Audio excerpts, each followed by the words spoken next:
What's going on, everyone? Welcome back to the channel. If you're new to the channel, my name is AkeemHaynes. I'm a two-time Olympian, Olympic bronze medalist, author, motivational speaker, and sports commentator. On my channel, we talk boxing, MMA, track and field, and of course, motivation and encouraging content. If this is something that you enjoy, then I hope that you subscribe to the channel. Now, let's get into the video. Jaron Boots versus Karen Chukhadzhian.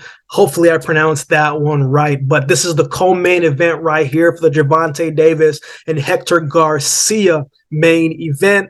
It's going to be a great fight. Let's start with Jaron Boots. Ennis is back in the ring this weekend. 29 wins, 27 knockouts, 1 no contest, 27 wins by way of knockout. Boots is someone who many consider a top in the division, someone whom people think gives Earl Spence some problems, someone who thinks people give Terrence Crawford some problems, Keith Thurman some problems, Virgil Ortiz, and the other top guys in that division. You look at Ennis and you notice his size right away. He's a big welterweight that you can tell is very talented and skilled, right? Good sound jab, good footwork, and he's gotten much more patient throughout his fights. He's very accurate, very sharp and powerful, puts together good combinations, and he's a switch hitter. He can fight off both feet, right? And he has a lot of offensive skills in his repertoire. He is dangerous to me, in my opinion, right? In his last fight against Castillo Clayton, I expected Clayton to put up a lot more resistance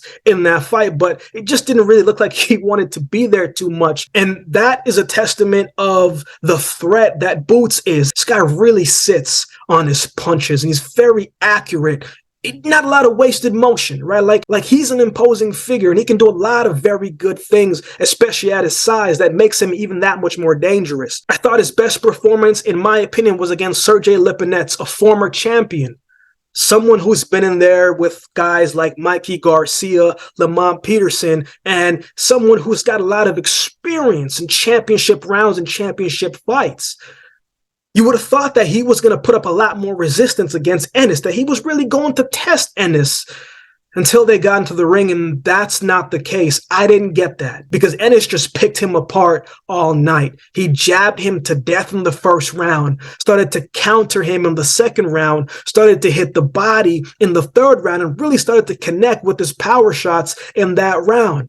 But ultimately, from start to finish until it ended, it was a one-sided fight. Boots was having his way. However, he wanted the fight to go. He was taking it there. Now, in that fight, he fought most of that fight at range until he got really comfortable and started to really just impose his will and take over the fight, right? But Boots is usually a guy that likes to fight within close, right? He likes to be there. He is there to get hit, but can you stand him in the pocket, putting his hands on you and being relentless with every single shot that comes your way? But in that fight, he was just moving around, using his footwork, really using that boxing skill and that boxing IQ. I think he was just trying to show us, look, I'm not just a guy who can fight on the inside. I'm a guy that can beat you in different ways. I'm a guy that can beat you on the inside, and I can outbox you and outskill you on the outside. That was what I got from that fight. Then, once he said enough is enough, started to pick up the pace,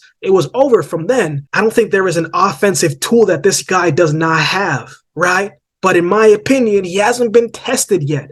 Hasn't been really seen how he is responding to adversity and pressure. But at the same time, he's a high risk and low reward for the top guys in that division. It's dangerous, right? It's a tough night for all of them.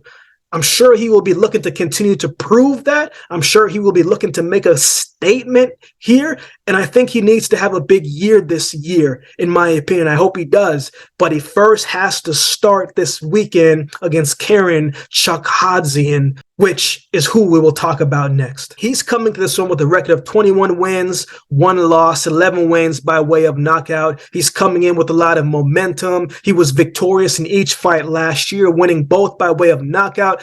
Not gonna lie, I haven't heard his name pop up before. After watching his most recent fight against Blake Minto, there's not too much tape on him.